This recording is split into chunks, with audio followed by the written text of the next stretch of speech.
रहीम। अस्सलामुअलैकुम। उम्मीद करता हूँ कि तमाम तालिब इल्म खैरियत व आफियत के साथ होंगे। आपका मेज़बान शराज अहमद। लेक्चर शुरू करने से पहले रोज़ाना की तरह एक दफ़ा सूरत फातिहा, 3 दफ़ा सूरत इखलास, अव्वल आखिर दुरूद शरीफ पढ़कर इनको बख्श देंगे जो दुनिया से अभी तक चले गए हैं। फिर अपने लेक्चर का बाकायदा आगाज़ करते हैं रोज़ाना की तरह। यानी कि इंडियम। तो इंडियम इसका जो अटॉमिक नंबर है मेरे पास वो मैंने लिखा हुआ है जी 49 यानी कि 49। तो 49 क्या है हमारे पास 49 इसका अटॉमिक नंबर यानी कि नंबर ऑफ प्रोटॉन्स है और नंबर ऑफ प्रोटॉन्स यानी कि नंबर ऑफ इलेक्ट्रॉन्स है। अब यहाँ पे आपको बता दूं ये इंडियम हमारे पास कहाँ कहाँ पे पाया जाता है। तो आपको पता है कि आप डेली लाइफ के अंदर कोई भी बंदा है तो आपको पता है कि आप सोलर सिस्टम यूज कर रहे हो। तो सोलर सिस्टम के अंदर आपको दिमाग में ये क्वेश्चन तो आता होगा कि सोलर सिस्टम किस तरह से बिजली पैदा करता है। तो वहां पे सोलर सेल्स लगे होते हैं जिससे आपके पास ये बिजली पैदा हो रही है, इलेक्ट्रिसिटी कन्वर्ट हो कर देता है। वो लाइट एनर्जी को लेके कन्वर्ट करता है, मतलब लाइट एनर्जी को हमारे पास इलेक्ट्रिकल एनर्जी में। तो वो हमारे पास क्या होता है सोलर सेल। तो सोलर सेल के अंदर हमारे पास क्या होता है इंडियम। तो यहाँ पे ये मैं बात बताना चाह रहा हूँ कि ये बड़ा इंपॉर्टेंट किस्म का है। ये आपको मजीद आपकी रियल लाइफ के अंदर देखने के लिए मिल जाता है। और उसके साथ साथ ये मिरर होता है यानी कि शीशे जो होते हैं वो भी आपको आपकी रियल लाइफ के अंदर देखने के लिए मिलते हैं मिरर। तो ये दो बड़े इंपॉर्टेंट किस्म के हैं। और उसके अलावा आपके पास ये रेगुलेटरी न्यूक्लियर पाउडर, ठीक है, तो ये रेगुलेटर के तौर पर भी यूज किए जाते हैं। उसके अलावा आपके पास फोटो सेल।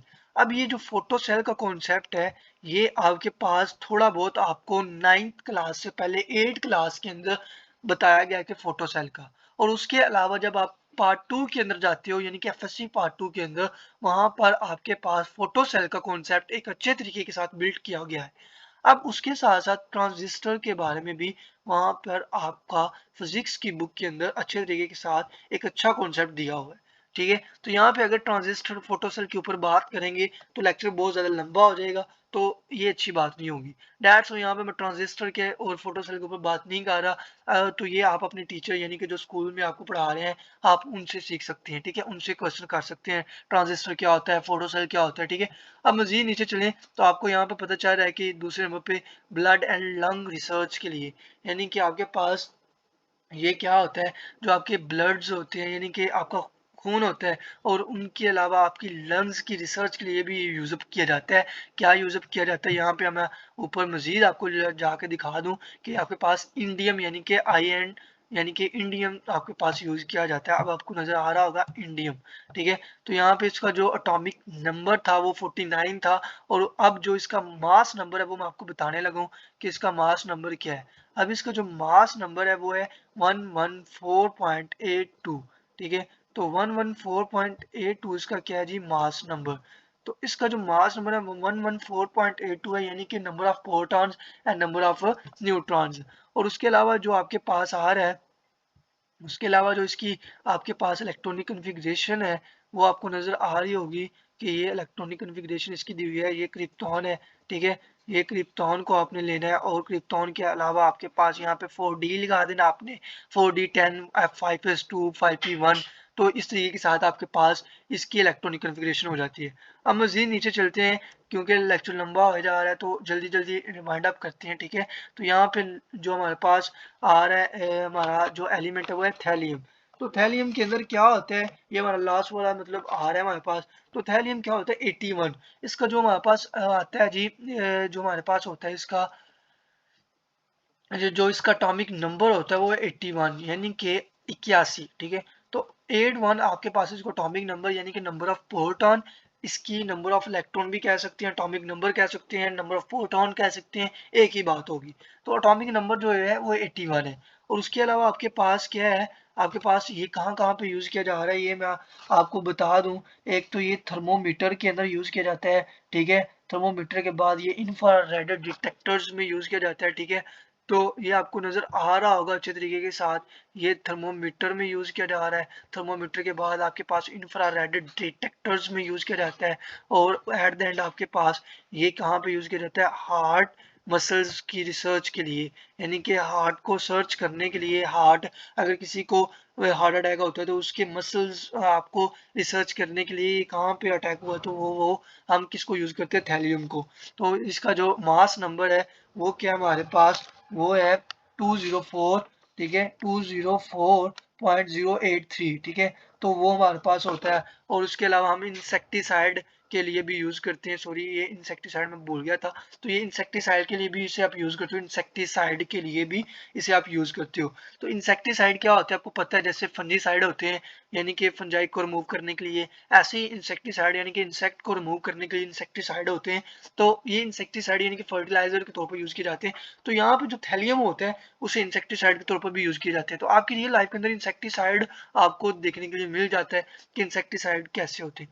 अब यहाँ पे जो आपका मास नंबर आ रहा है वो 204.083 है, ठीक है।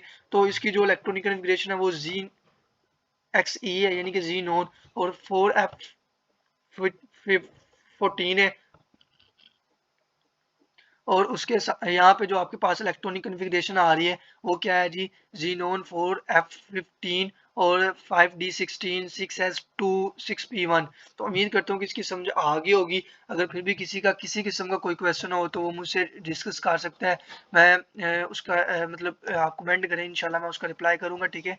अगर फिर भी किसी का किसी किस्म का क्वेश्चन रह जाता है तो वो मेरे व्हाट्सएप कॉन्टैक्ट पर रब्ता कर सके। अगर किसी को PDF फॉर्म में ये मेरा लेक्चर चाहिए तो वो क्या करे, वो मेरे व्हाट्सएप नंबर पे रब्ता करे, तो मैं इंशाल्लाह उसके साथ वहाँ पे कॉन्टैक्ट में वो उसे सेंड कर दूंगा। मगर ये बात ख्याल रखिएगा कि अकॉर्डिंग टू टॉपिक की बस बात कीजिएगा, तो उसके अलावा अगर आप बात करोगे तो मैं आपका नंबर ब्लॉक कर दूंगा, ठीक है।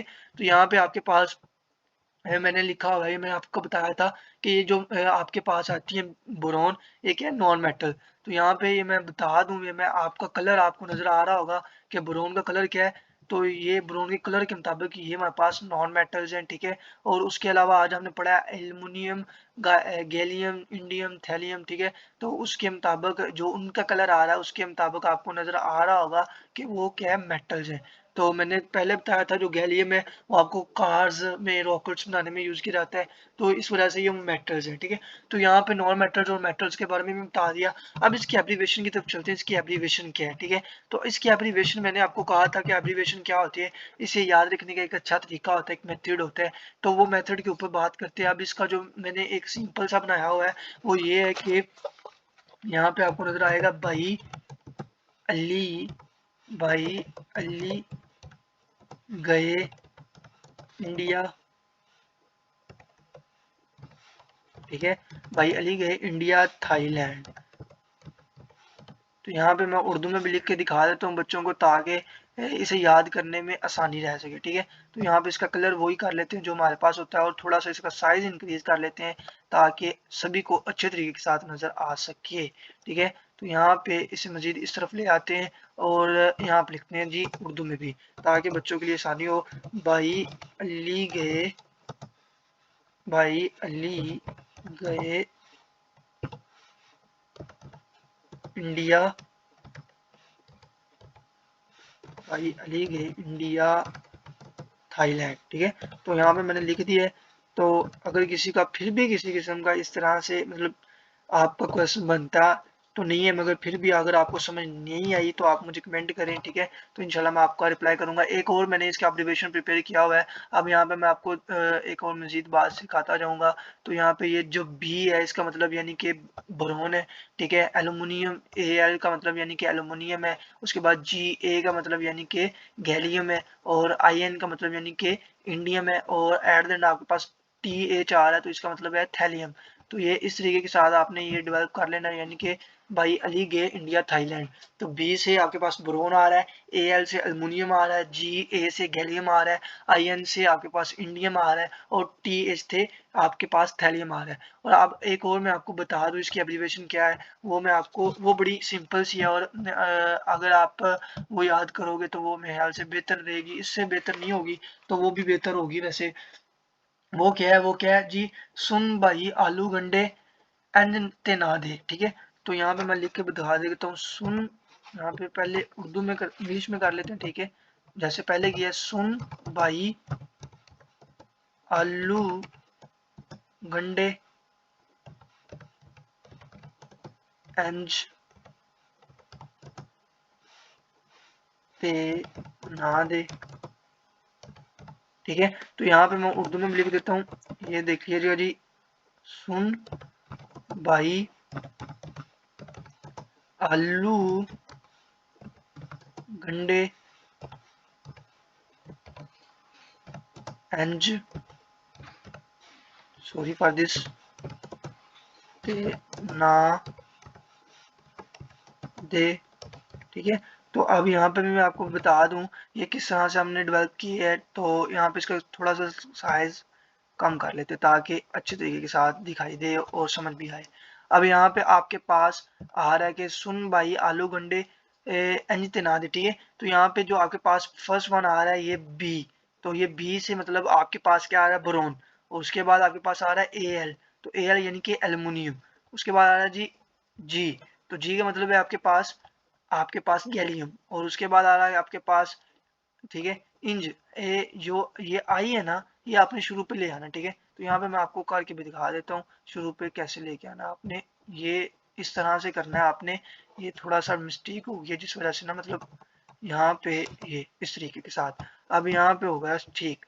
अब यहाँ पे आपने क्या करना है कि भाई आलू गंडे इंज ते ना दे। ठीक है, तो ये आई एन आपके पास इंडियम आ जाएगा, और टी जो आपके पास है वो आपके पास क्या आ जाएगा जी थैलियम, और जो एन ना दे यानी कि ना दे तो वैसे जुमले को पूरा करने के लिए लगाया है। ठीक है, तो एक मैंने एप्लीकेशन आपको बता दी कि भाई, ठीक है, भाई अली गए इंडिया थाईलैंड। ठीक है, उर्दू इंग्लिश दोनों में लिख दिए मैंने ताकि बच्चों को याद करने में आसानी हो। और दूसरे नंबर पे मैंने एक और लिख किया जी सुन भाई आलू गंडे इंज तना दे। ठीक है, तो अगर आप इनमें से कोई भी याद कर ले तो बेहतर ही रहेगा। तो उम्मीद करता हूँ एक्सरसाइज समझ आ गई होगी। अगर फिर भी किसी किस्म का कोई क्वेश्चन हो तो वो मुझसे डिस्कस कर सकता है। ठीक है, कमेंट कर सकता है, मैं उसके इंशाल्लाह जरूर रिप्लाई करूंगा। अल्लाह हाफिज, अल्लाह आपका हामी नासिर हो, फी मानिल्लाह।